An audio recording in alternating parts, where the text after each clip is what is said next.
5000 போர் வீரர்களை நமது பாட்டியின் படைக்கு கொடுத்து உதவி, பீரங்கி படையையும் நமது பாட்டிக்கு துணைக்கு அனுப்புகிறார். அந்த பீரங்கி படைக்கு தளபதியாக தன்னுடைய ஒரே மகன் 19 வயது சிறுவன் திப்பு சுல்தானை அனுப்புகிறார்.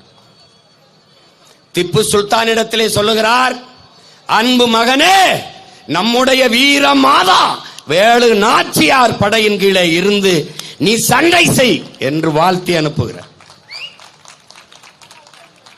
இந்த ஐதர் அலி திப்புவையும் நாங்கள் போற்றவில்லை என்றால் உண்மையிலேயே நாங்கள் மானமுள்ள நன்றியுள்ள தன்மானமிக்க தமிழ் மக்கள் தானா என்பதை அறிவார்ந்த தமிழ் சமூக மக்கள் சிந்திக்கணும். ஐதர் அலியும் திப்பும் இல்லை என்றால் நமக்கென்று வரலாறு பிறந்திருக்காது.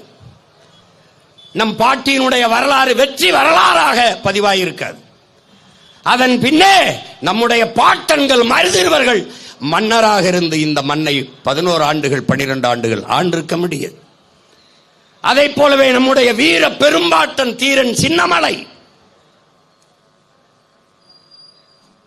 ஐதர் அலியை எதிர்க்கிறார், திப்பு சுல்தானை எதிர்க்கிறார். இவன் யாரடா நம் நிலத்தில் இருந்து கப்பம் வசூலித்துக் கொள்ள போவதற்கு என்று எதிர்க்கிறார். எதிர்க்கிற போது தீரனுக்கு என்ன வயது? 19 வயது. பிறகு பார்க்கிறார், பொது எதிரி வெள்ளைக்காரன் திப்பு இங்குதான் இருப்பான், எப்போதும் நாம் சண்டை செய்து கொள்ளலாம், மோதிக்கொள்ளலாம், போரிட்டுக் கொள்ளலாம், ஆனால் பொது எதிரி வெள்ளைக்காரனை நம் நிலத்திற்குள் நுழையவிடக் கூடாது என்ற நோக்கிலே திப்புவின் படையில் போய் தன்னோடு இருந்த ஆயிரக்கணக்கான வீரர்களோடு திப்புவின் படையில் போய் சேர்ந்து இவருக்கு தெரிந்த சிலம்பு அந்த பயிற்சியை அந்த படைக்கு கற்றுக் கொடுத்து அவர்களிடமிருந்து வாள்வேல் போர் பயிற்சியை எடுத்து திப்புவின் படையிலே ஆகச் சிறந்த தளபதியாக நம்முடைய பாட்டன் சேர்ந்து கொண்டு போரிட்டு வெல்கிறார்கள்.